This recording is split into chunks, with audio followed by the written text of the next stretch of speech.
This is the Lone Crater YouTube. We hope this video helps. You start by getting immediate access. Remove surrounding components that block the cone washer, brake rotor cap, retainer clip, or hub dust cover depending on assembly. Once exposed, spray penetrating oil on the washer and adjacent threads and let it soak for several minutes to loosen corrosion.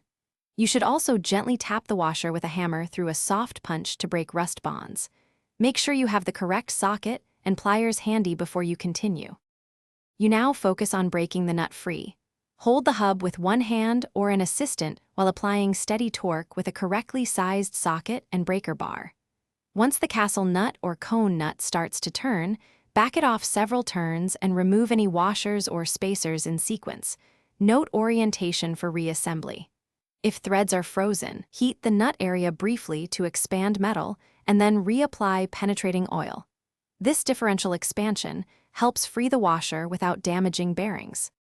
You finish by carefully sliding the cone washer off the spindle.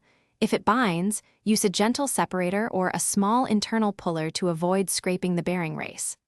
Once removed, clean the spindle, check bearing surfaces and threads for pitting, and replace any worn components.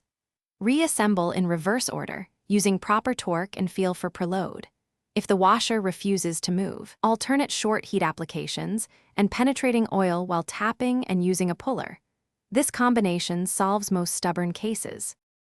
Thanks for watching. Consider subscribing if we helped you.